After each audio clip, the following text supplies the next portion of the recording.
wa sahbihi wa wala ma ba'd. Ingkang minulya para alim, para ulama, dan yang kita banggakan bersama-sama Bapak Ma'ruf Nizamuddin bersama Ibu Megawati, semua karyawan, semua tukang tadi, tamu undangan yang berbahagia, juga keluarga besar dari Bapak Ma'ruf semua yang kita banggakan bersama-sama. Kepareng langkung rumiyin, mari kita bersama-sama mengaturkan puja dan puji syukur kehadirat Allah Subhanahu wa taala.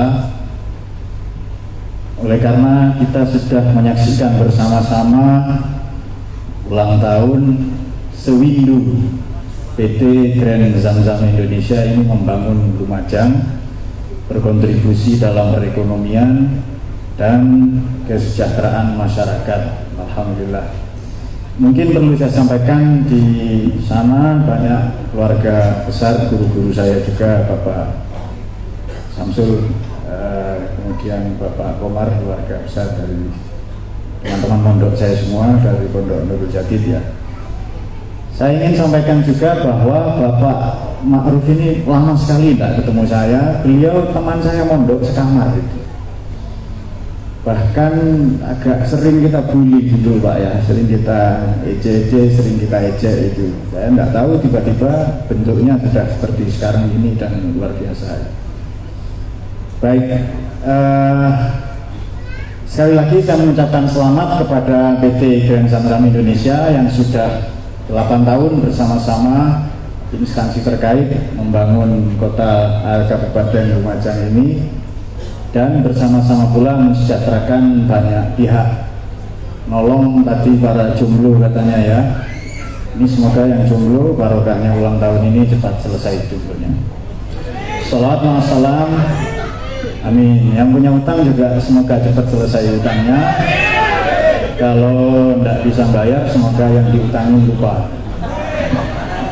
Sholawat wa salam semoga senantiasa teratur kepada junjungan kita Nabi Muhammad SAW. Alhamdulillah, saya sekali lagi berterima kasih Pak Ma'ruf, ini sudah silaturahim lagi. Mungkin sudah sekian belas tahun lah kita tidak ketemu, sejak sama-sama mondok karena satu kamar dengan beliau dulu. Saya tahu banyaklah kenangan-kenangan ya. Baik, langsung saja. Saya ingin menyampaikan kerja-kerja sedikit saja karena banyak para kiai di sini yang tidak saya sebutkan satu persatu.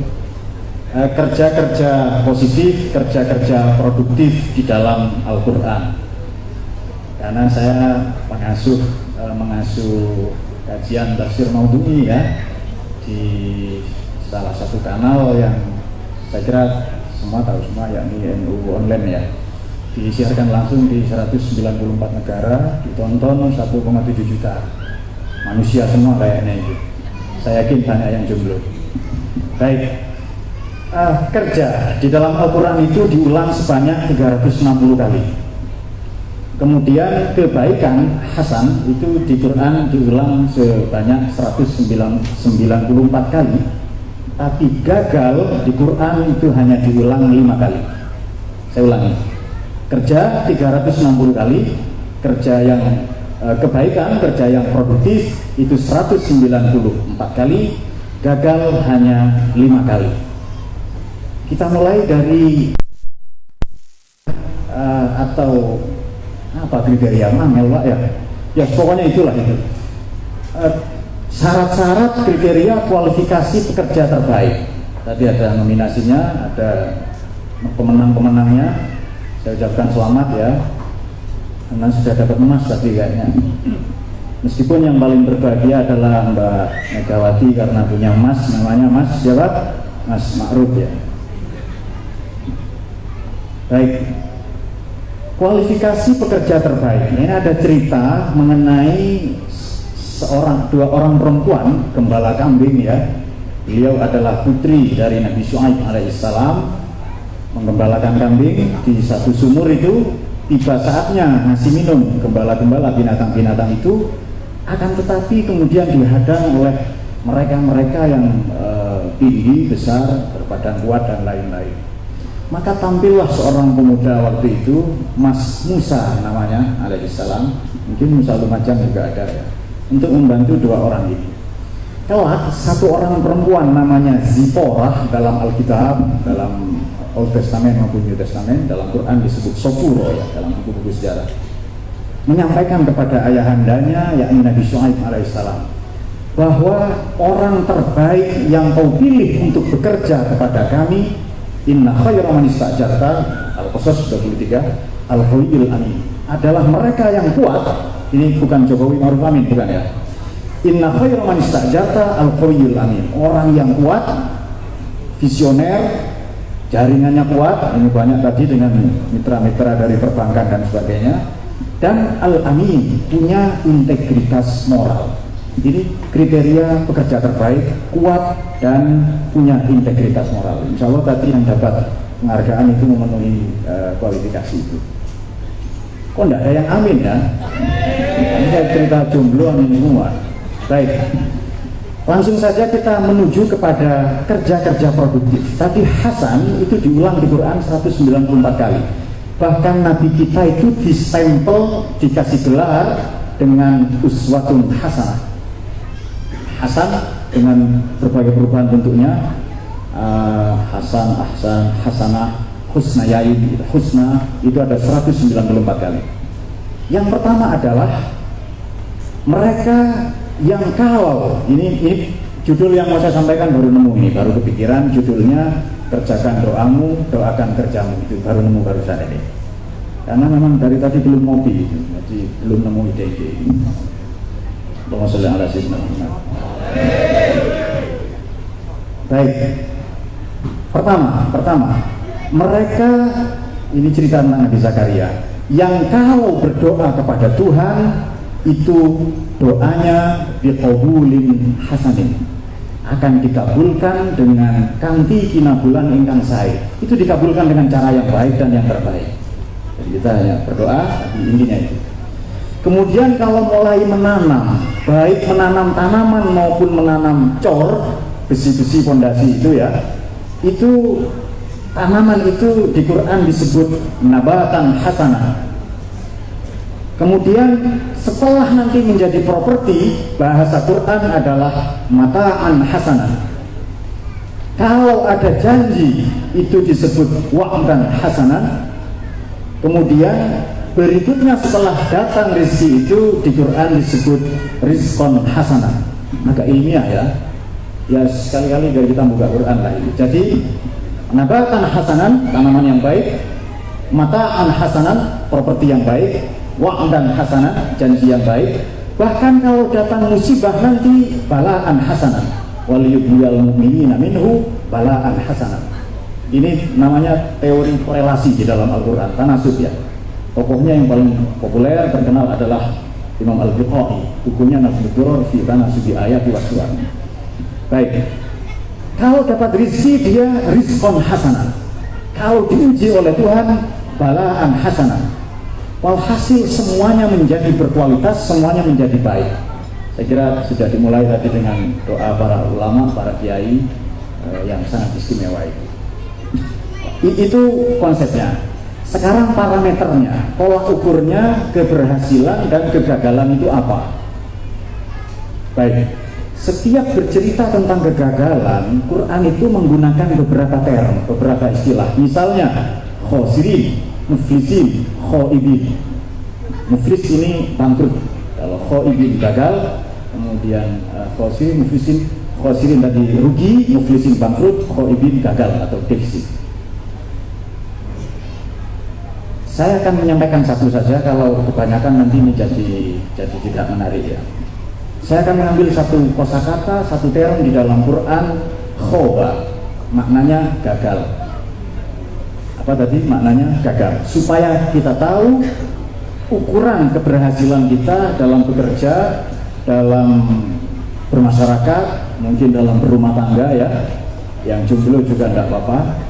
Saya baru membaca satu riset itu ada 360 persendian di manusia ini, di tubuh manusia. Tetapi yang paling menyedihkan terutama di musim hujan adalah sendirian. Itu berlaku bagi jomblo ya. Jomblo fisabilillah. Baik, langsung saja saya sebutkan ada parameter ukuran kegagalan seseorang. Ini teori ini berlaku secara umum ya. Apakah untuk kita bekerja, berumah tangga, memimpin atau menjadi anak. Kalau secara gampang begini, siapakah anak yang gagal? Ini mau saya sebutkan. Siapakah pemimpin yang gagal? Berikut ini teorinya. Siapakah menantu, mohon maaf kalau ada yang gagal, ini juga ada teorinya. Dan redaksi salah satu kosakata yang dipilih oleh Quran adalah khoba. Khoba ya. Baik, khoba ini di Quran 4 kali, khoibi dalam bentuk isim fa'il 1 kali. Khoba dalam bentuk kata kerja itu 4 kali, dalam khoibi dalam bentuk personal pronoun dalam bentuk isim fa'il 1 kali. Langsung saja kita mulai. Pertama adalah waqad khaba man dassaha. Merugilah orang, gagallah, terjerembablah, tercampaklah, kalahlah ia orang-orang yang mengotori dirinya sendiri. Nomor 1 ini pendidikan. Seorang mufassir kontemporer namanya Syekh Wahbah Zuhaili menyatakan khaba man dassaha maknanya adalah mayyahtamil tahziba nafsi. Orang yang gagal mengabaikan pendidikan pekertinya, jiwanya, dirinya. Jadi kalau kita melihat figur Pak Ma'ruf, mungkin sudah berlalu, itu orang yang sudah ditempa, dididik, diajar di pondok pesantren. Oleh karena itu, ini kan pergaulan sudah semakin tidak karu-karuan. Kalau punya anak, monggo dipondokkan saja, di pesantrenkan saja. Ada orang-orang keliru Pak, anaknya ini yang pinter sekolah perguruan tinggi negeri bahkan ke luar negeri, yang nggak terlalu pinter disuruh mondok jajal peker gitu ya, monggo jangan. Santri ini syariat saja dijaga, gimana? Betul kan ya? Syariat dijaga kan ya? Apalagi cuma anaknya mertua, betul kan? Itu santri itu syariat, azan, sholat, zakat, puasa, haji itu dijaga. Apalagi cuma Indonesia. Orang yang kelak akan memimpin agama dan negara, kok kita kasih generasi yang bodoh-bodoh? Mohon maaf Pak Guru ya ada. Seharusnya kita kasih yang pinter-pinter yang mondok itu. Jadi orang yang gagal pertama adalah mayyahtamil tahziba nafsi atau waqad khaba man dassaha. Ayat itu lengkapnya begini. Falhamaha fujuraha wa taqwaha, wa nafsi wa ma sawwaha falhamaha fujuraha wa taqwaha, qad aflaha man zakkaha wa qad khaba man dassaha. Demi jiwa dan penyempurnaan manusia, dirinya, nafas ini maknanya totalitas manusia. Kadang juga dimaknai daya pikir, daya waktu, daya fisik, daya kalbu, daya nalar, semua kehebatan atau totalitas manusia itu nafas namanya itu. Maka nanti banyak ayat-ayat yang berbeda. Baik, yang gagal pertama adalah kalau mengabaikan pembentukan pendidikan karakter. Jadi misalnya di satu perusahaan atau apa, ada orang nggak jujur, itu rusak nanti perusahaan. Monggo jenengan bikin daftar list, daftar jadi daftar itu yang list ya, list bahasa Inggris, daftar bahasa Arab. Bikin saja daftar itu, bikin saja daftar kerusakan, kehancuran, kemunduran satu negara. Pasti penyebabnya itu karena karakter. Pasti tidak sidik, tidak amanah, tidak tabligh, tidak patonah, tidak transparan, tidak punya integritas moral, pasti itu tidak tabligh, tidak transparan. Sudah. Gagal yang kedua, jadi semoga kita dijauhkan dari itu ya. Kalau kita tahu ukuran gagal, sekurang-kurangnya kita bisa menyongsong keberhasilan jenis yang apa atau yang bagaimana. 2. Waqad khaba man hamala zulman. Huruf kha ini di Quran sebanyak 2447 kali. Ada bukunya Pak, namanya Fununul Afnan, karangan Ibnu Jauziyah dan Mu'jizatul Quraniyah. Yang kedua, pertama kan waqad khaba man dassaha, rugi, gagal, tercampaklah, defisitlah orang yang mengotori dirinya sendiri. Kita kan fitrah, kita suci, kita baik, Allah ciptakan baik, lalu dikotori dengan menipu, merusak lingkungan, intoleran atau tidak bersyukur kita dijadikan orang yang punya pekerjaan atau Indonesia dan sebagainya. 2. Waqad khaba man hamala zulman, gagallah, rugilah orang yang zalim. Ya, pasti kegagalan dimulai dari kezaliman. Oleh karena itu, semoga PT Grand Zamzam ini di ulang tahun yang ke-8, ini kalau anak waktunya nyunat ini ya, nggak tahu kalau jomblo ini apa disunat lagi apa enggak, itu supaya menghindari sebisa mungkin Zolim ini tidak hanya dari atasan ke bawahan, ke sesama juga bisa. Gagallah, bahkan negara itu bisa gagal kalau zolim itu. Apa saja, semua tatanan, semua bangunan apa saja, kalau zolim nggak pas ya. Zolim itu sepatu taruh di kepala itu ya pokoknya nggak pas lah, tidak proporsional itu zolim itu. Sudah, itu dua. Yang ketiga, waqad khaba man iftara. Gagallah orang yang abai. Iftaro ini maknanya juga congkak ya. Gagallah orang yang abai, jumawa, congkak atau menyombongkan diri. Nah ini dia. Biasanya ketika orang berumah tangga atau apa bikin perusahaan atau jadi ustadz anyaran ya biasanya itu ya masih rendah hati, low profile. Tapi setelah menanjak naik itu mulailah dia menyepelekan yang lain itu apa bahasanya dia ya lupa diri atau apalah itu. Jadi pertama mengabaikan pendidikannya, jiwanya gagal, zolim itu pasti gagal. Tiga, kalau dia tidak peduli, kalau dia congkak jumawa itu pasti gagal. Kemudian satu lagi di Quran ini ada khaibin, wayang qalibu khaibin, itu orang-orang yang kalah sebelum berperang.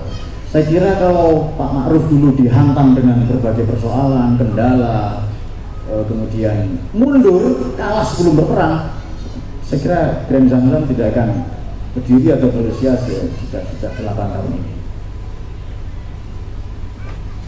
Baik, jadi waqad khaba man dasaha, waqad khaba man iftara, waqad khaba man hamala zulman, wa khaba satu lagi kullu jabbarin anid. Jabbar ini bengis. Anid ini punya kesadaran yang rendah.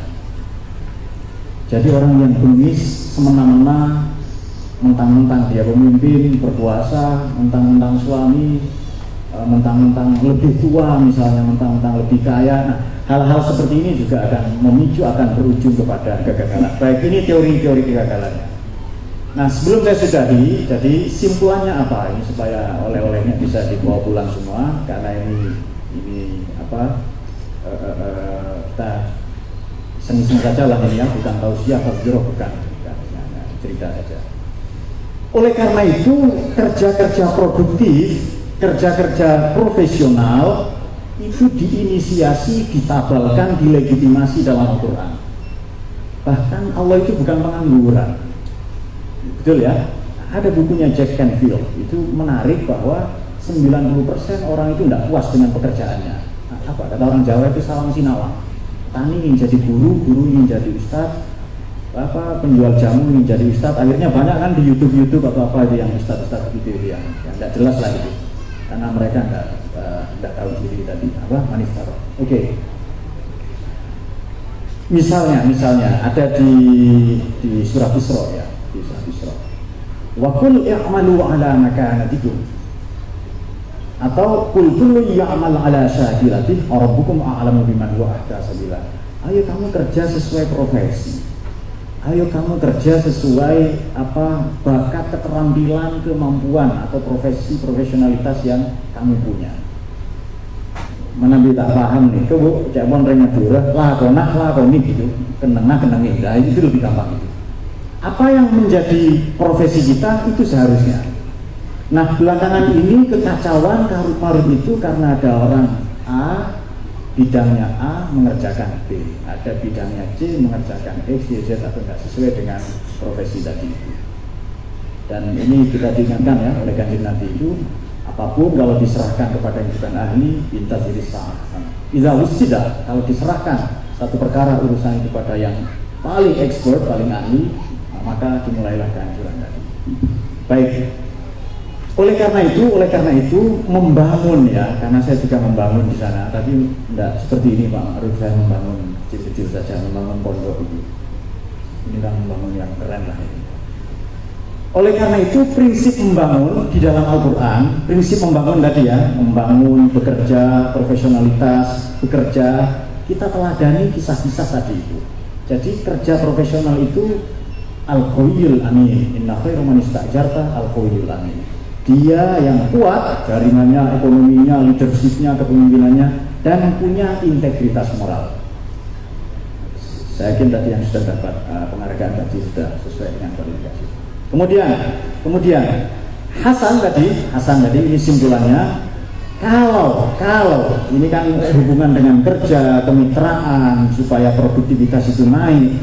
Saya kira kalau banyak di negara-negara maju, karena saya pernah berkunjung ke beberapa negara dan bahkan belajar di luar ya. Saya kira orang-orang yang justru di negara-negara maju tingkat bunuh diri itu tinggi, padahal tidak pengangguran, padahal bekerja. Padahal saya baru tahu juga ada kontrak pernikahan. Jadi menikah, siapa yang ngantar anak ke sekolah, yang nyuci popok misalnya kalau ada popoknya, kemudian yang nyuci piring siapa, yang traktir malam minggu siapa. Dengan aturan main seperti itu tingkat perceraian juga tinggi.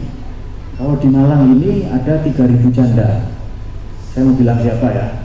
Saya mau bilang teman-teman saya mondok saya saja belakang ini. Ada 3.000 janda. Jadi nggak usah nunggu di akhirat.